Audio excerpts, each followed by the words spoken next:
Welcome to Her Story, Our Story. 1 hour of power is Dr. Stephanie, your favorite transformation architect. Listen, today we have a special guest. I'm not going to hold you all up from that because I know you saying, come on, Dr. Stephanie, where y'all been? Where y'all been? We've been preparing for the Mission Brand New You Conference, which is coming up. Go ahead, write it down. Get your pen out. It's coming up April the 18th, 19th, and 20th.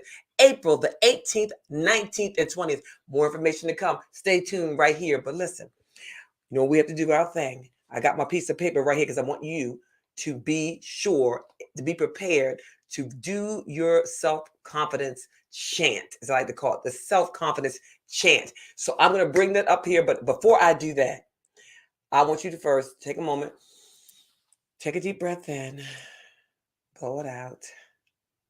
Take a deep breath in and blow it out. And because we operate in everything about this, our mindset and all this. And if you haven't already heard today from somebody, you are enough. But I want you to take your hand, remember, one hand behind each shoulder on purpose. If you can't, grab yourself and squeeze really tightly for the count of 3, 2, 1. I ask you to do that so you can release those endorphins that make you feel good. Because today's been a long day and a stressful day, and shake it out, shake it out, shake it out, shake it out. Whatever today gave you, I want you to give it back. I heard a story once. One of my mentors, Andy Enriquez, told a story about how when he was growing up, and he would go to visit his family in California, and his uncle wanted to play tennis. He was learning how to play tennis. And so Andy, when he was a little boy, he said, like, come play tennis with me. Well, this one particular time he went to go play tennis with his uncle. He's hitting the ball and he's hitting the ball. And he notices that all of the balls were on the ground around him. And so he got frustrated because he had all the balls around him and none of the balls were on the other side of the court where his uncle was. So he was like, you know what? I can walk home from here. So he got pissed off. He started started walking like he's ready to walk home. And his uncle said, but wait. Where are you going? He's like, this is not fair. All the balls are over here. None of the balls are over there. And his uncle said, okay, look, do me a favor. Just this one time, do me a favor. Just pick up each one of those balls and I want you to hit it back over here. Just all the balls is over there. And then we can go. So he said he picked up the ball and he hit it back over. He picked up the ball and he hit it back over. And his uncle explained to him this one thing, in which I want you to remember this. Just because the ball ends up in your court on your side doesn't mean it has to stay there. So when somebody says, hey, you're not enough, bet that back. Somebody says you can't have that job, bet that back. Somebody says that you are not a great speaker, bet that back. Somebody says you can't be a preacher, teacher, school teacher, whatever it is, bet that back. So in life, he says that whenever somebody says something, he might be listening to somebody say something, and he realizes it's not setting right with his spirit. He says in his head, boom, bet that back. So I say to you, boom, bet that back. All right, so I'm not going to delay because I want you all to hear from my special guest. So coming to the stage is Dr. Joanne Wescott. Come on, Joe. As they say, come on down. Hello, thank you. Hello, Dr. Thank you, thank you, Joanne. thank you, First, as we thank always you. say, thank you for your yes.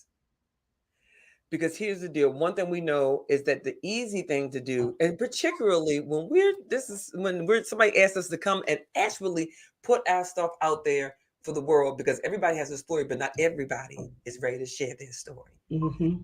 The easy thing is to say, no, I'm not ready. But you did one. You did, boom, bet that back. I'm ready. I did. Even if I don't feel ready, I'm ready. So Yes. this is one of the things that we have that if my co-host was here, Hope, she would ask you a couple of things.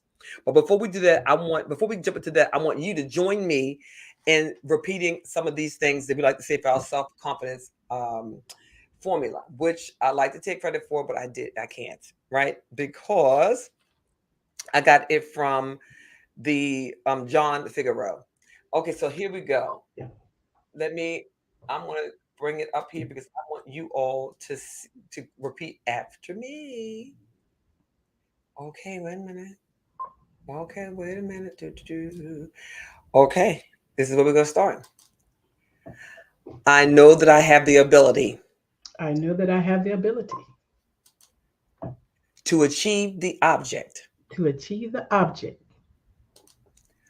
of my definite purpose. of my definite purpose. Therefore, I demand of myself Therefore, I demand of myself persistent, continuous action persistent, continuous action toward its attainment. towards its attainment. And I here and now And I here and now promise to render such action. promise to render such action. Amen. Amen. All Yes, right, y'all, yes. listen. This is the deal. It doesn't matter what anybody else says to ourselves as much as it matters what we say to ourselves. And I Mhm. promise you, if you find something, an affirmation in fact, this is the self-confidence formula, and there are five things you can say to yourself every day. I like to read all five of them, but Yes. every day, remember, junk in, junk stays is what Dr. Les Brown says. In our subconscious mind, whatever we feed ourselves, whatever we look at, listen to, Mhm. read, talk about, and particularly what we let in our ear gates, right? Watch what you allow to be seated in your spirit. All right, so Dr. Joanne, before we get into the meat and potatoes, and already somebody giving you the hearts, honey, somebody giving you the hearts. What Thank is, you. and if you're here, wherever you are listening from, we would love it if you just go ahead and type in the comments. If wherever you are, prayerfully, we can see your comments, depending on where you are. We'd like to know, where are you logged in from? Where are you Yes, logged in? Where in the world are you? absolutely. Shout it Yes, out. Where in the world yes, are you? Shout out your state or country, because some of you might be in a different continent. So what country are you yes. in? What state are you in? But in the meantime, Dr. Joanne, we'd like to know, and let's see, somebody giving us a shout out. Let's see what we got. All right, we got Joanne. That's my little cousin, sister, daughter, so I like to call her. Joanne McKenzie from Georgia. Welcome, Joanne. Yes. Yes, indeedy. And so, Dr. Joanne, tell me this. If you could go live anywhere in the world, if you could just pick up today and just Mhm. not even live, but just visit, if you could just say, you know what, abracadabra, and you could, boom, have your passport and have a ticket first class anywhere in the world for a vacation, would it be somewhere tropical, somewhere hot, somewhere cold, or somewhere maybe you're in like a camping? Where would it be? As a tropical girl myself, I would want to go to Jamaica. Jamaica, darling. Yes, man, Oh. Jamaica. Yes, Listen, we got yeah. Dr. Taniko. She said hello. She said, and Texas is in the building. All right. Thank you, Dr. Tanika. And let me Yes. tell you this. I'm with you. I think you can't go wrong with Jamaica. Now, I want to ask you now I don't know if you had an opportunity to grab something. Do you have any? Is there anything, we ask all of our guests if they have anything that's nearby them Mm-hmm. or that means a lot to you? And if you do, I would love for you to tell us what that thing is and why it is important to you. Now, we're going to talk about your book, but I want, if there's, and the reason I say that, and I'll give you an example. Some of Something our that guests, something that means a lot to me and mhm, is nearby me right now. yeah, that you can pick. Now, it may be something, it might be a picture of something. It may be, and I'll get an example would be, I'm going to tell you that some of our guests, Mm-hmm. they like, some people have a picture, and the picture may be of their dad, in the I have military, it but it's right in front of me over okay. in But the then you tell right me what corner. your thing is. Okay, You want what me is to it? show it to you? Yep, Yes, my and dear. then tell me why. Tell me what it is. Why is it I will special? do that. I will do that. All right, y'all. Keep and the people. Okay, get ready. Get ready. Okay, I'm Get ready. ready. This is what I look at on a daily basis. Okay. I say daily. Focused and fabulous. Is in today's time, you have to be focused. And while you're being focused on what you're supposed to be focused on, your agenda, be fabulous with it while you're being focused. As a woman, never lose your femininity. Always have a little pizzazz with yourself. Be fabulous. Feel motivate yourself, encourage yourself. Girl, And so that's how I do my day every day in this office. I'm in front of this computer every day and I'm engaging with whatever I'm doing. Most of the time, it's contracting with the hospitals, working with the physicians, and I have to stay focused. But at the same time, while I'm working virtually, I will not come in this office in my pajamas. I will not come in here unfixed, untidy. I am very much a woman and I like to, you know, look fabulous if I can. That satisfies me. Okay. I love that. I love this. So tell me something. Okay, so every woman that comes on, and sometimes with a few great men that Hmm. comes on to her story, our story, 1 hour of power, because this is the platform where we are allowed to be authentically ourselves, where we show other women that yes, whatever you experienced in life that happened for you and maybe even to you. But Dr. Shora Wood says our story is about us, but it ain't for us. So I like Exactly. to know before you were Dr. Joanne Wescott, before you were the woman that you are today, what is your story? Who were you? Mm. What have you gone through and that you've gotten on the other side of at least one thing, because we all have many stories that you've experienced in life that you've gotten on the other side of that you if you could just talk to your younger self, your 16, 17, 18, 21-year old self, what would you talk to her about? Don't let a door that someone closes. I had an experience when I was in high school where I was greeted every day by the instructor. And the words were very disheartening. The words were, why are you coming to my class? You need my class to pass. And so I was very much intimidated as a young girl. I was still under 18 years old. I was very much intimidated to hear those words from an instructor and from a female to tell me, you need my class to pass and you will not graduate. So I was so disheartened. I felt there was no hope. There was nothing I could do to satisfy because I needed to go through that particular course in order to be able to graduate. Long story short, I'll allow that dent to penetrate my soul. It penetrated my soul to the point that I did not challenge myself. So what I would say to you is, regardless of what someone else say that you cannot do or that they will prevent you from doing, do not allow that dent to penetrate your soul to the point that you give up. And I say this, there are many doors that are going to close, or many doors that may not be for you to enter. But once you have the mindset and you let your faith overpower your fears, you can walk through those doors. It gave me what I needed to get through many, many, many doors. I said, because I will never let anyone tell me that I will not succeed and I will not be able to be an achiever. I will not graduate. I will, and basically belittle me. And it really made me have low self esteem. So don't have low self esteem. Take all those things that seem like it was impossible or seem like someone blocked you, take it and use it as your strength.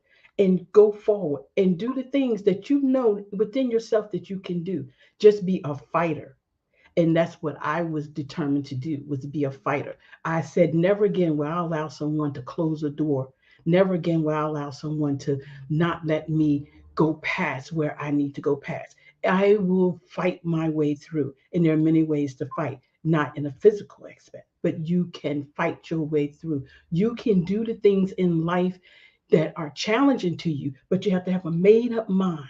When you have a made up mind and you have faith and you believe in yourself, that's the most important. But when someone tries to tear that self esteem away from you and try to make you doubt yourself, rise up above it. Rise up above it. And when the doors appears to be shut, don't accept no. There's always a way. Always a way. You said a word there, Dr. Wescott. So this is what I also, this is a great segue into. So tell them, we knew, you told us a little bit about your journey, you getting to where you are. So with in the life of your life now, what is it that you do now? How do you serve the world? How do you transform the world? How do you help other women? What I do now, uh, I have my business, and I have my business as Delmarva CCS. And as a nurse, I was in the field for quite some time, and I wanted to be able to be an example for other women. Now I'm proud to say I'm an entrepreneur. I have the ability to be able to have the love for people because of the Christ love I have within me. And my journey that I've gone through has shown me so many different roads that it all led back to the road of being a servant leader. So, far as a business, I am here to be an example that you can have your business. I am an example that you can be a mother and you can survive motherhood, rearing your children, whether it be with a husband or without a husband. It starts with the mother. You set the tone for your home. And I am here to be someone who can reach back and carry somebody with me and not feel intimidated, not feel that I have to keep you down in order for me to shine. That is not who I am. The word of God tells us that when ye are strengthened, strengthen thy brother. So therefore, I believe in bringing people where they need to go to help them, because a lot of times in life, the journey, the path that you take is not for you, it's to help someone else. And so that has always been my motto. If I can help someone along the way, I will do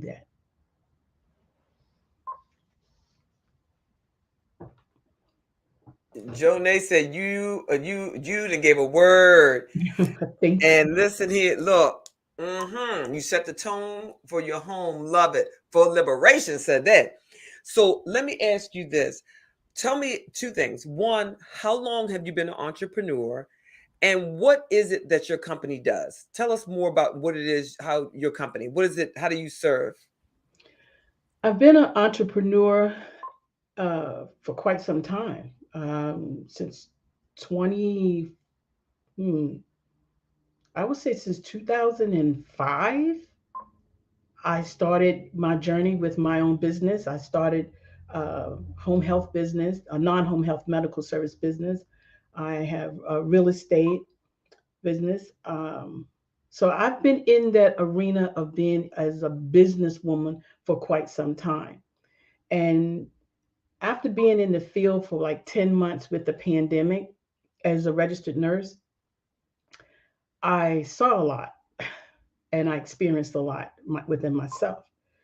So with my company that I have now, it originally was a nonprofit company, founded back in 2012 as a nonprofit company, and then I changed it to a for-profit company around about 2020. Um, with the stigma and all of the stress and anxiety that I and my colleagues encountered in the field during the pandemic, I felt a need to extend my company and offer services to those that were dealing with mental illness. And the reason being is because a psychologically distressed individual cannot be economically productive. So, regardless what your degree may be, regardless of what name letters you may have behind your name, if your mental is not intact, you can't be successful. You can't be a citizen that really can contribute, and it will take away from what you could do. But the most important, you have to have your mental intact. So I saw an opportunity to be able to have part of the extend my business so that I can open doors for members to come in and to provide free literature, to be able to have a listening ear, to be able to just help people to get through, and especially for people who said, I'm sane, there's nothing wrong with me, I don't need the help, that are in denial. We do we do need the help. Yes, we do. Even as a professional myself, there were many times when I said, God, I said, how do I cope with what is happening right now? How do I walk every day past the gurneys when the capacity of the morgue is full? And my greeters in the morning are the undertakers. My greeters in the evening at the end of my shift were the undertakers. Like, God, how do I manage to get through this? How do I do this? So with everything that I've learned and I experienced, I brought it back, and I said, I need to help others because God helped me and I was able to get through that. But not everybody can get through such mental anguish as that. A lot of my colleagues, they wailed and they cried, they had mental breakdowns, and it was very heartbreaking to see because, mind you, we had taken an oath to save lives. Yes, we have lost lives, but not in such a magnitude. And we were faced with the fear of the unknown. And the wails and cries came from within the hospital, not from the families, because again, they weren't allowed to be there. So we were there, families, and there for patients for the end of life. And mind you, traditionally, we are accustomed to being with our loved ones at the end of life and being able to say goodbye, having that last minute hug, that last minute um, words with one another. But that was taken away. And unfortunately, when that happens, it causes tremendous mental anguish, causes stress, it causes depression, the anxiety. It just totally wipes the mind out. The mind cannot phantom such. And again, the deaths were at such a high level that every time you looked at the media, it was always one crisis after another crisis. So how do you manage that? And then you have the social isolation.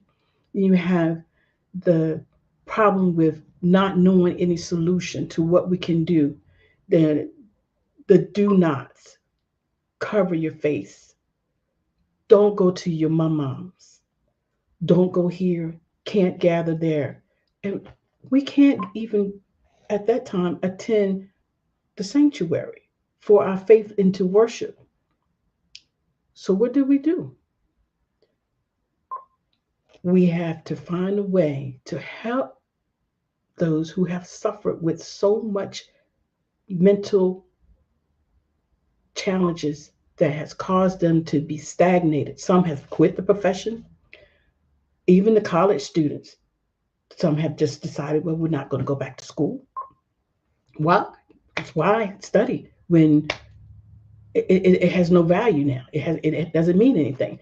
And we know for ourselves that isolation with students is not good. They need the social interaction from our grade school up to our college students. We need that. So, with all that being said, and you already know the whole do's and don'ts from the pandemic. We've all been through it. And this month, right here, the month of March, is the third year for the pandemic. So, we've had enormous amount of information that has been flooding us, some myth and some truth. But the fact of the matter is, we have emotional disturbances, depression, stress, mood alteration, irritability, insomnia, PTSD, emotional exhaustion. It goes on and on. It is real, it is at hand, and we have to handle that. So, ooh, that was some good stuff there. That's some good stuff there. And and I thank you. I thank you for all that you've been doing and are doing for individuals, these families, and other folks in the health profession. So, with that, I have a couple of questions that I want to ask. Yes. One, what you mentioned, that all the things that we are experiencing or we can experience. So, one, how do you keep your sanity? what Mhm. what is, how do you keep your sanity? How do you deal with stress? How do you deal with all the things you've been seeing with your eyes? How That's the first thing. How do you do that? And then, and as a nurse, what one or two tips would you have for other nurses, particularly all of the medical people in the medical field, but those nurses that day in and day out, they took the oath to go do this thing. What do you say to those people? Well, for myself personally, because I am a believer in Christ, I always reflect on Isaiah 26, verse 3, where he says, "Thou will keep him in perfect peace, whose mind is stayed on thee, because he trusteth in thee." So, my foundation from a child up into my adult life, I was always taught the faith.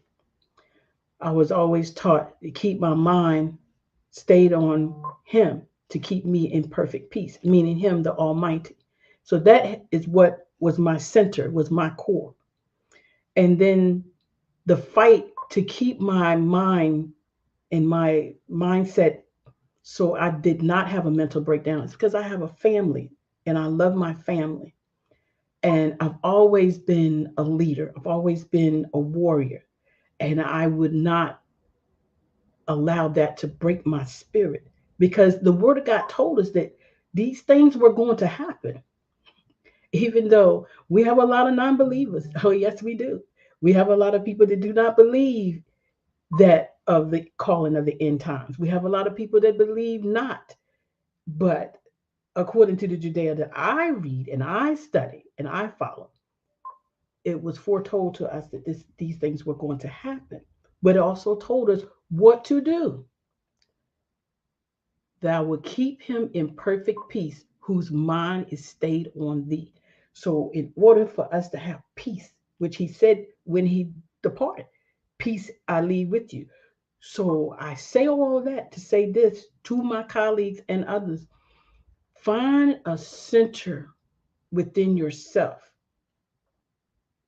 where you can focus.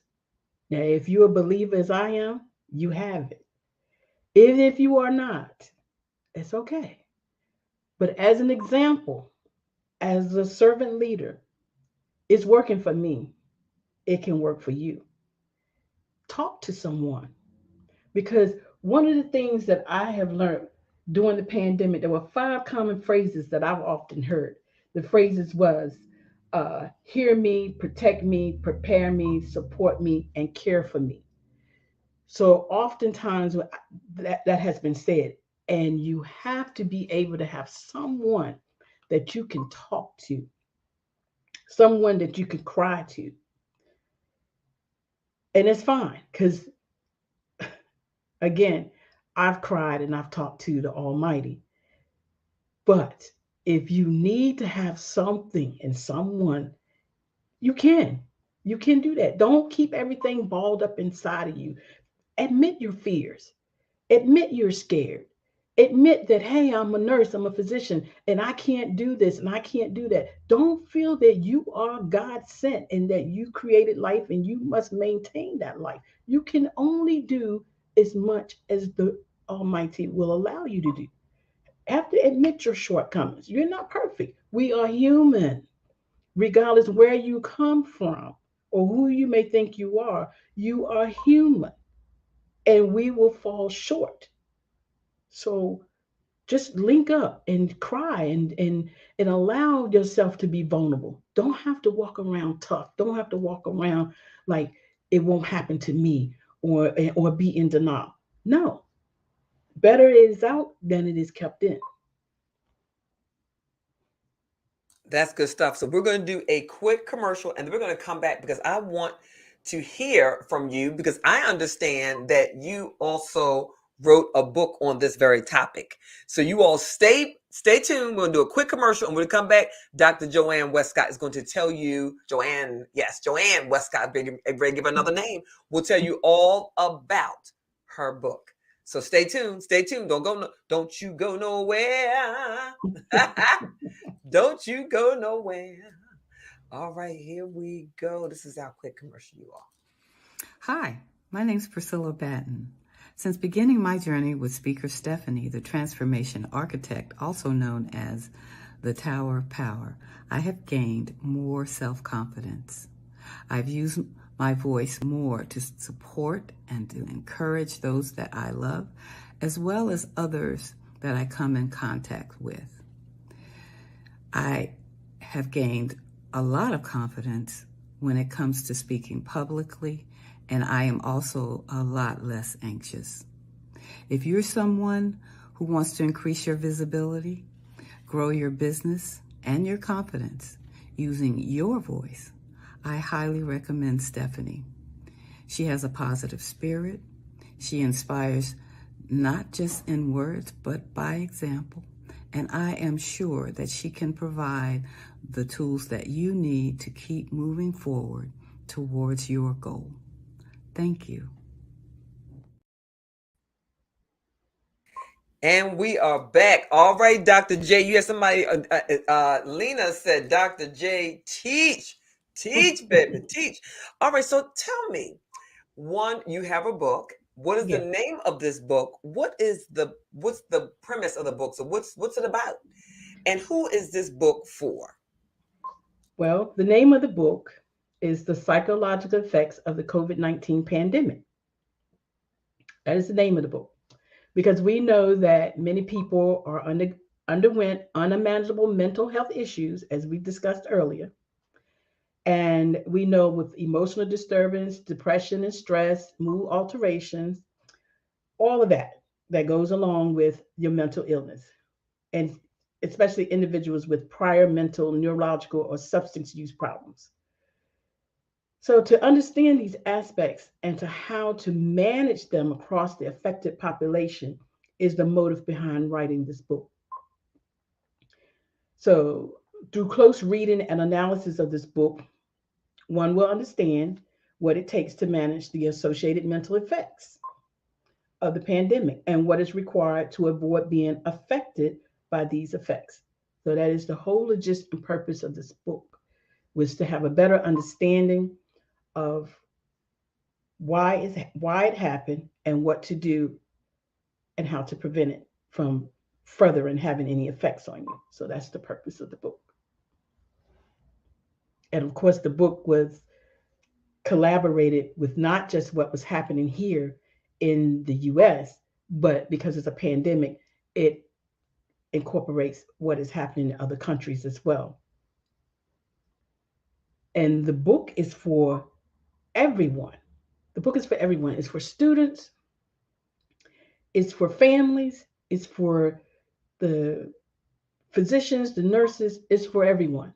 It brings in a focus point. Sure, there are many books out there that may talk about the pandemic, but are they telling you what you can do for your mental? Are they explaining to you how you got there? Are they telling you what you need to do in order to not have that mind boggling feeling? No, I don't think so. I don't think so. I could be wrong. And you can go on my website and you will see a pop up that will come up and it will talk about member one and it will talk about the workbook.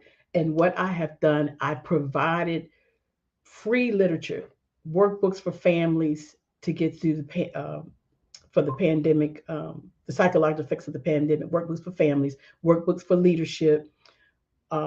We have it in 4 different languages. We have it in English, we have it in Hindi, we have it in Haitian Creole, and we have it in Espanol. We also have a self-help journal that you are free to access to be able to help you in that regard. We also discovered, and myself, I can contribute to that, how you can have the emotional mental illness from working remotely. Because when you're taken away out of corporate and you haven't have to work remotely, that was a different aspect with the pandemic, what that caused.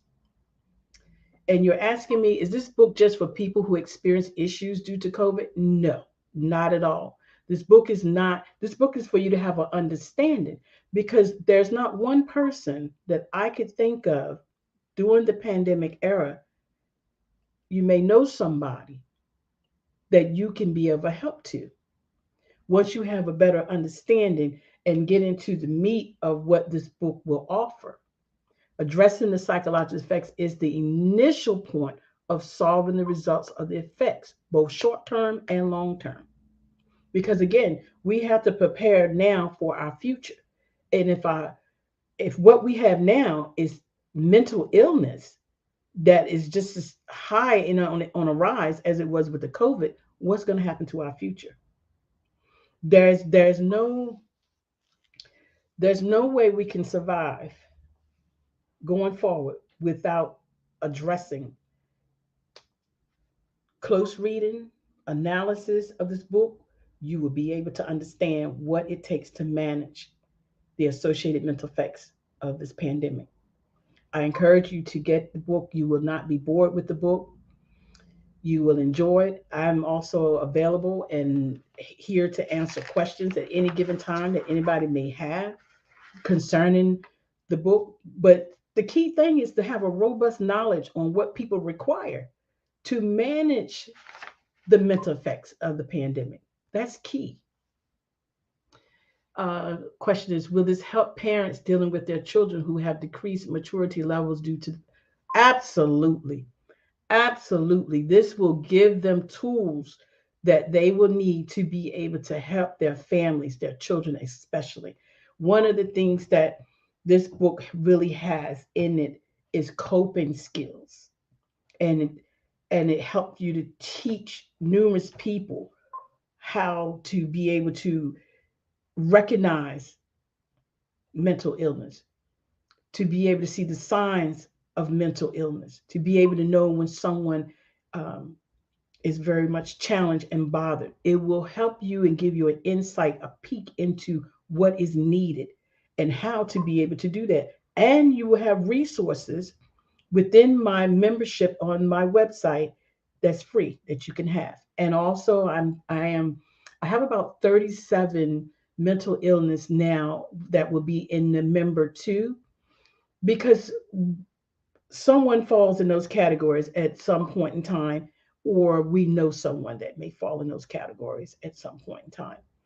And in member two, you will be able to get help from our professors. We have psychologists, we have behavior health in ABAs that are involved. We also have counselors that are involved, and myself, I'm involved as well. We have individuals who have testimonies that have survived some of the worst tremendous issues that you could think of. And yes, I am here to be of a help. And again, we don't have it all because it's going to take all of us to come together. But I am a willing vessel to be able to make a start, to be there to help someone. And everybody knows somebody that has dealt with mental trauma. I too have had a loss. My my father's best friend, he passed away because of the COVID-19. He had other illness, yes he did, but because of being hit with that COVID, that took him away.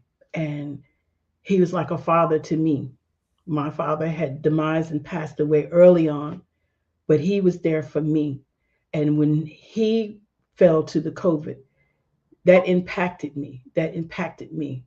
And I felt I don't want someone else to feel that they are lost and they have no help. And I was very close to him as well as the family, and we still feel the loss right today. And again, I know what it feels like myself. So yes, it makes me a little emotional when I think about that. And I believe a lot of people, they don't want to think about it or they don't want to talk about it, but it's necessary.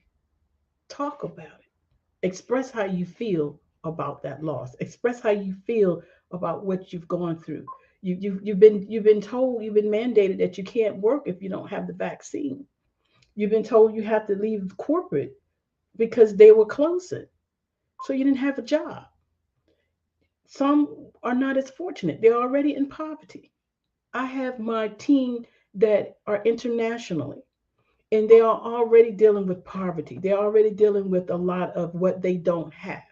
And then for them to be hit with the COVID, that was even devastating to my international team members and my I call them my family because they are my family. And they are working hard, very hard to try to help their community to even harder than what they had to deal with just having the poverty that was there. And what is the question you're asking me? What is one habit that you think families should establish to help mitigate these effects? Hmm. Well, the one habit is to give. Let me get this very clear. One is one habit that you think families should establish to help mitigate these effects. To stay educated with what is happening, pay close attention to what is going on, make sure you are aware. I mean, yes, the news can be depression. It can be very, very disheartening. Some don't want to hear anything about the news, but you must and you have to stay in tune to what is happening now. You have to keep yourself knowledgeable to what is going on. And you have to, uh, yes, pay attention to your family. Make sure you let them know you love them. The best habit you can have is the habit of love. In order to love is action, you have to protect your family. You have to do the things that you feel, even though with all the information that you've been told, you still have to do what you feel that's best for your family. And the one habit that I could say is love. So many they don't love. They don't show compassion or care for one another. And we have to now. We may not always follow the do's and don't. We, I'm not wearing a mask. Or some may say, I'm wearing a mask. I'm not getting the vaccine. Or I'm going to get the vaccine. Please. You have to do what's best for you and hopefully follow the regulations as best as possible. So you're asking, do you suggest regular therapy? Absolutely. Absolutely. Whenever there's a time that you feel that you have an issue, that you're struggling with any type of uh, mental altercations or uh, delusions or hysteria, stress, anxiety, overwhelm, yes, yes, that's what I'm imploring upon you. Seek help. Seek help. Help is out there. You have help. We have mental health organizations that are here that are willing to help you, as well as myself. I am here. I'm willing to help you. And she's asking me questions. Do you see body if Christ working together to help mental health? I'm not in the questions. Do you see body if Christ working together to help mental health? Well, I'm not understanding that question. Can you, if you can clarify that question a little bit for me? I think, I think, What is it? What is the clarification on that question? I think she's asking, do you see the body? Do you see the body of Christ actually helping? Because in some, Oh in yes, religion, I with faith, understand it there's a now. stigma. That sometimes a stigma. So she wanted the Oh question is, yes, I apologize for that. I understand the question now. Well, I believe there's a passage that says when you help the least one of them, you have helped Christ. You have helped him. So yes, we as a servant leader, we are to help one another. As I said early on, when ye are strengthened, strengthen thy brother. So yes, in the body of Christ, that is a ministry within itself to be able to help people now with mental health issues. Because once again, if you can't use this correctly, there is nothing you can do with these. Nothing. You have to have your focus, you have to have mental health. And right now, the it's an increase. You look at the census, the suicidal rates. Look at it. Senseless. And I'm going to add, and Lena, that was a great question. I am Yes, it one of the was. things that I have noticed, and Dr. Joanne, I'm sure you can attest to it. I've noticed an increase. It's a shift, if you will, in our places of worship. And one thing I've noticed is that more so now, even we even have a wellness coaches and wellness practitioners that are now serving within the church, because we Mhm. realized, because once upon a time when I was growing up, it was very taboo. They had really inappropriate names. They would say, they cray cray, or they this, or they funny, they all this kind of Yes, stuff. Nobody yes. talked about it. And if you said that you were hearing voices or that you were having some type of mental breakdown, they Hmm. put you in a facility, or they say, listen, give it to God. We just gonna pray about it. But Hmm. what we found is they said that now folks were saying that faith without works is dead, which Dead. also means we gonna pray about it. We But we definitely have gonna to pray do about it, because something. that also, your faith is also dealing with your mental health. But we're also going to tell you to get a person who went to school and got a degree, and it's their Mhm. job to help you to work through those things. And sometimes Exactly. may require you to get an actual physical prescription. That's And right. so what you're saying is that you subscribe to that. You understand that that is necessary.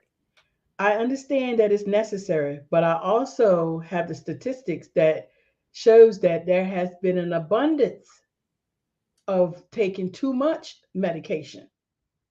I do support it, but there are a lot of people that are taking too much, to the point that the stats are out now that a lot of the antidepressant medications are not even available.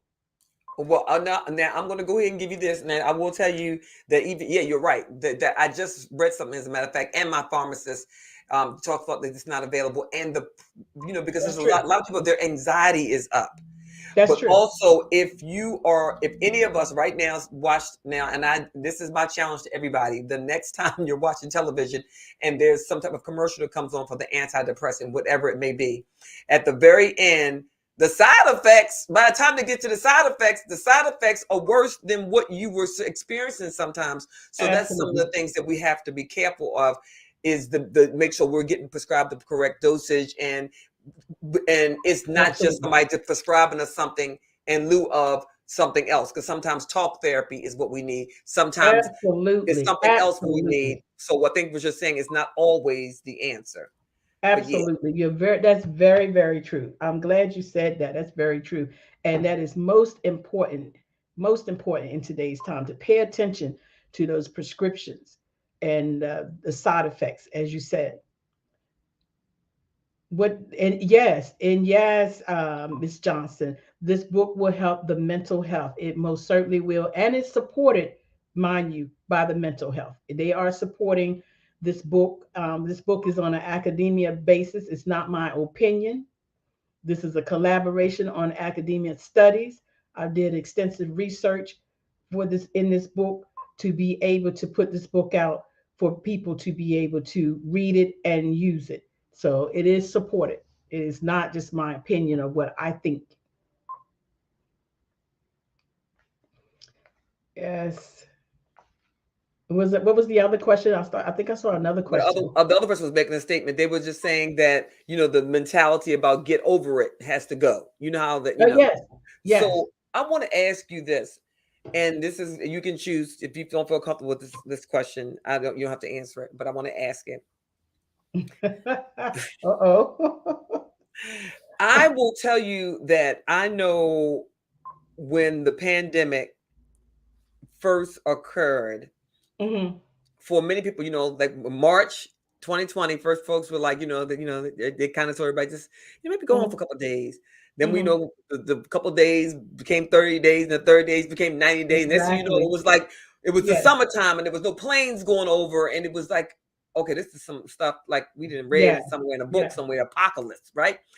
So what I want to know from you as a health, because you are a health worker, right? So you were in the mix. You didn't have the ability to just stay home and stay and camp out in the house until everything blow over. You were Exactly. seeing bags after bags of people waiting to go to the mortuary, but they Yes. couldn't go to the morgue. They were stick them. I mean, the morgue was overrun, Mhm. and it made me think of, God, my goodness, the mess that was going on in New York. It was Mhm. so many people Mhm. perishing. They Yes. just, the body bags were just everywhere. Yes. And we saw that and we're horrified watching it on television. But Mhm. now when I'm watching, I'm thinking, huh, I'm horrified watching on television. Imagine the horror of the people that are in the right there. So Exactly. with that, I want to know. Now I know your faith because I know that's where my strength comes from. Right. But some days when you're how you come home and you just seen it, I mean you reached your breaking point. You like, Lord, it's like you crying out to Yes. God. Yes. You falling down on your knees, Yes. but you also got to do some more work because God said, God, I got you there, but I'm gonna need you to do something else. So did you counsel with other nurses? Did you go get therapy? Did you I mean, what did you do in addition to giving it to God to help Well, you to stay on? Because so I'm gonna tell you all, and this is a great way for now. I retired as a police commander, mhm. and Mhm. as a police officer, I was part of it was called a crisis incident stress management team. Uh-huh. And the purpose of that team is when police officers experience a significant, on Mhm. scene, Mhm. significant incident, then there's a team that is certified who's been Mhm. trained to be able to help them to de-stress, right? Exactly. So after it's Exactly. over, we bring everybody that was involved in the room and we have those conversations. Like, when you leave from here, your body's going to feel a certain way. It's going to go through a certain process, and then you're going to go through these emotions, and it's okay to feel those emotions. And if you Exactly. feel this particular emotion, you should consider doing this, right? Exactly. That was my role. But then a significant incident happened to me, Mhm. Mhm. right, where a young person took their life, Oh God. and when I was notified about it, I felt that I Uh, felt like I could, oh my gosh, mm. what else could I have done? What else? Right? Exactly. And I Mhm. was so upset. I left where I was. I got in my car, but I recognized that I needed some help. So I reached Mhm. out to another person on the team, Mhm. and I said, "Listen, I need some help. Mhm. I'm feeling it, and I'm crying. I'm telling, and she before I can get to my house, she was already there. Mhm. Mhm. Another commander Mhm. giving it back to me what we normally give to everybody else. So what I'm saying to you is, what did you do to help you? Because the helpers need help. You understand? And Yes, oftentimes, that is many very people true. don't receive it because they're like, okay, yeah, yeah, yeah, yeah, but you ain't really say what you did.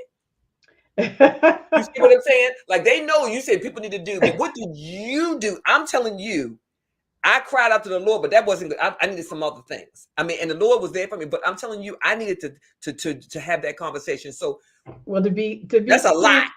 to be transparent, the hospital at the time where I was contracted at was a rural hospital. And I must say, the director there, she was very good. She was a very good director.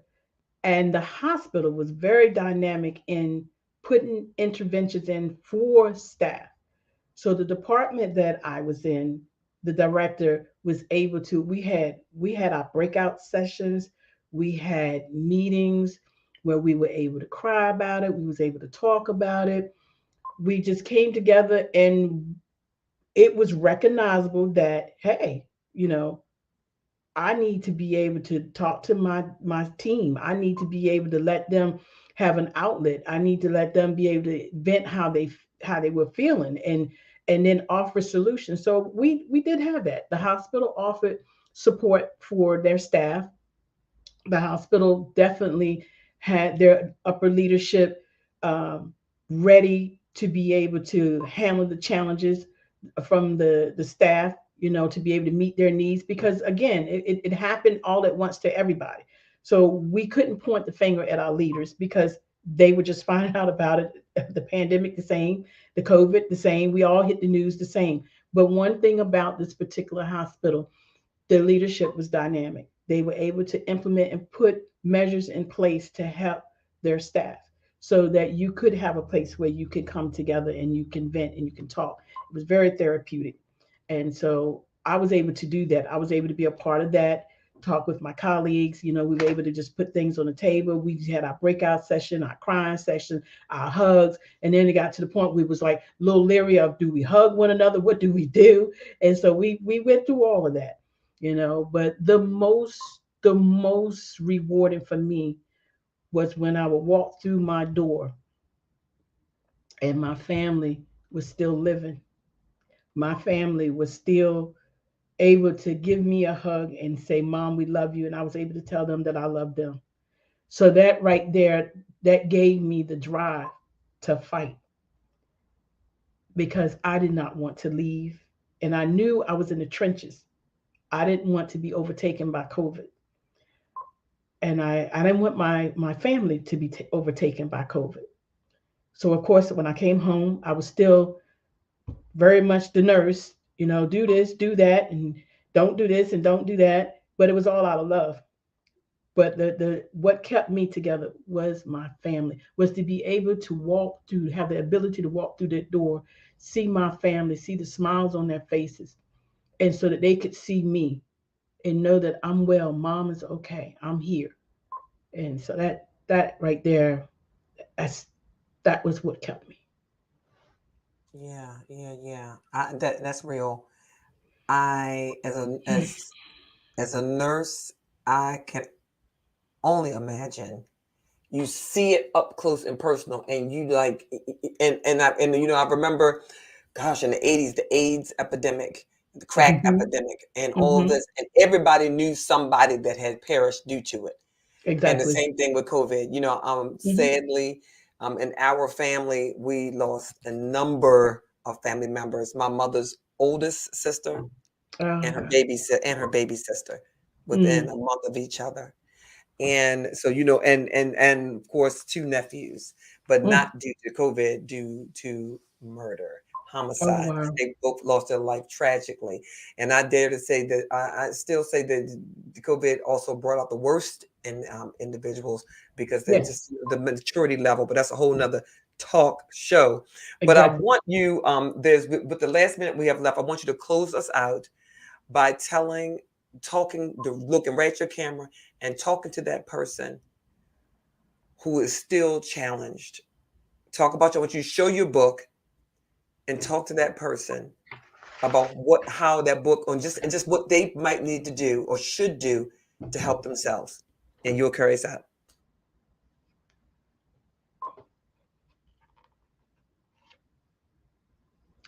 I think I have it correct. Just know that somebody here cares. I care about you and I want the best for you.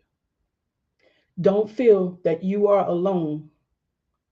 Don't feel that you're in a dark place.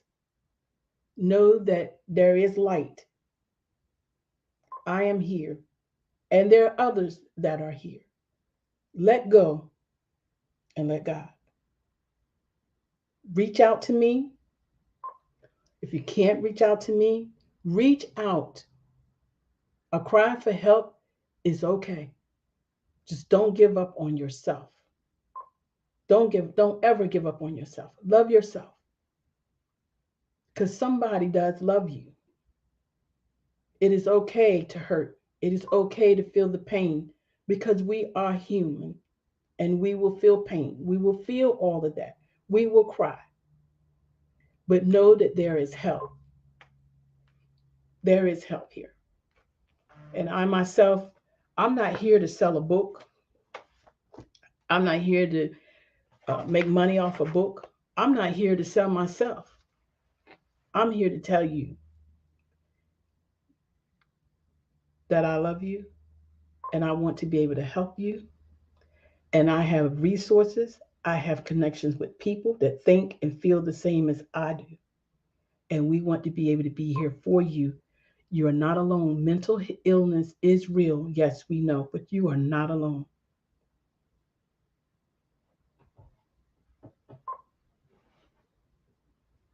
Well, thank you again.